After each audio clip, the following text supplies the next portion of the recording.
Bismillahirrahmanirrahim. So in today's session we are going to discuss about the topic that is the exception. Let me discuss first what is exception. Exception, it looks like the error, but it is not exactly the error.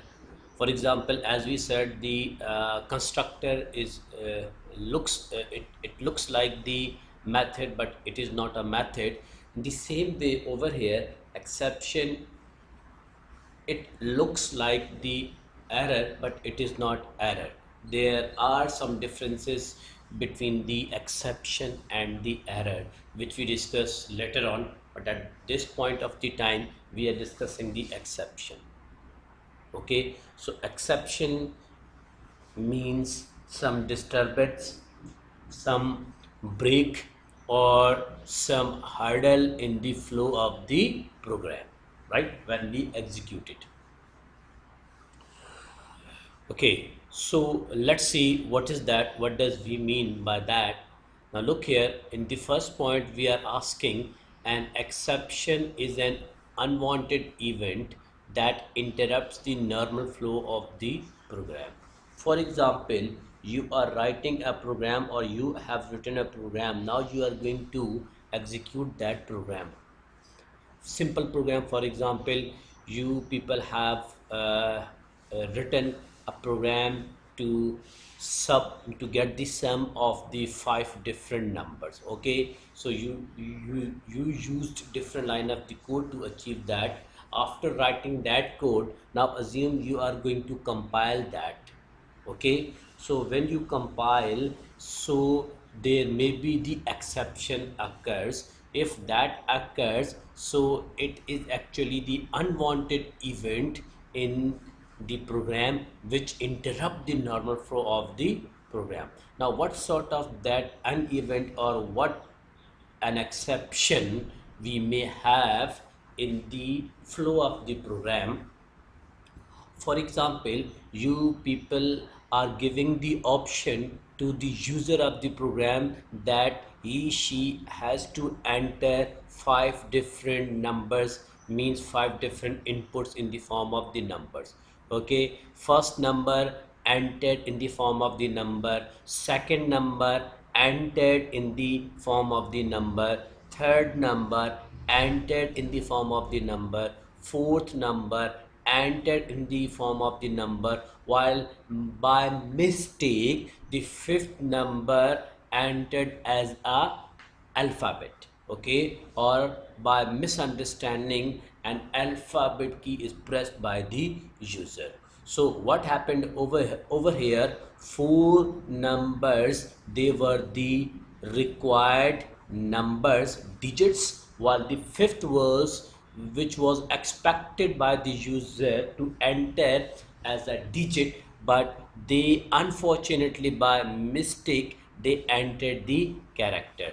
Now this character actually creating the error. So this is over here known as the exception raised, an exception raised. So this will disturb the flow of the program.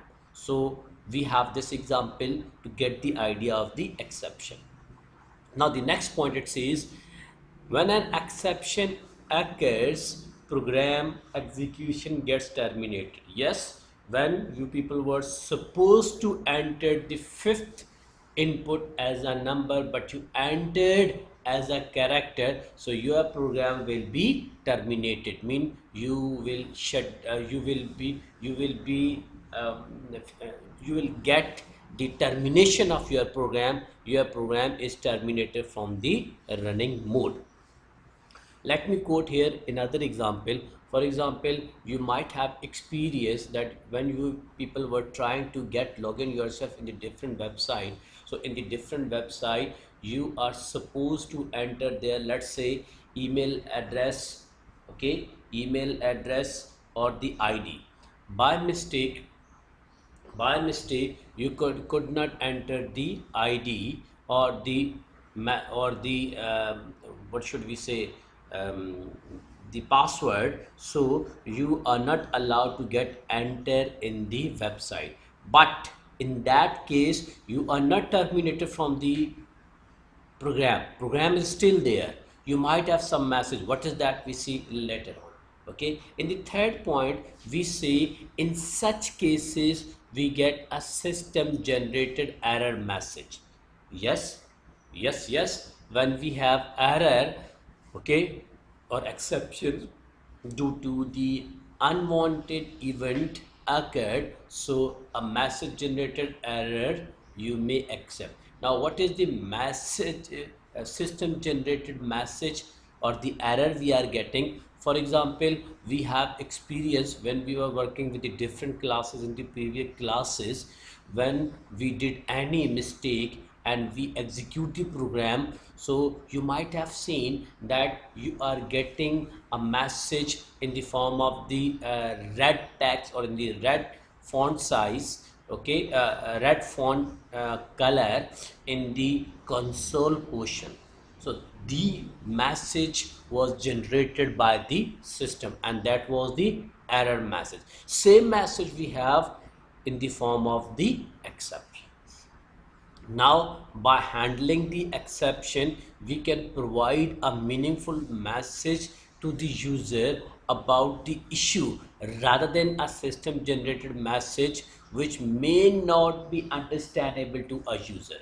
Okay, class. So you might have seen that when we had the error messages which we were getting from the system, so some of them were easy for us to understand, but some of them were tough and the hard to understand for us. So that's why over here I'm asking over here the message which was generated by the system, it's hard, it's difficult to understand by the user. So rather than, the good idea is this, rather than to print or to generate that system message and show to the user, we may get a user guided message. For example, as I told you, when you people try to get logged in the website or in the system and you are entering the wrong ID and the password, so you get a message and the message is this,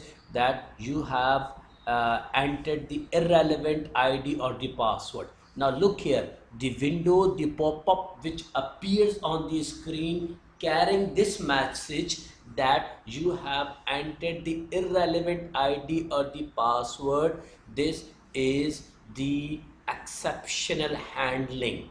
This is the exceptional handling which is done by the programmer or by the developer, and over here she is trying to educate the user. They are trying to tell the user that what they have done in the program, okay, so what's wrong they have done, so they are trying to teach you that thing. That's why they send this message to you.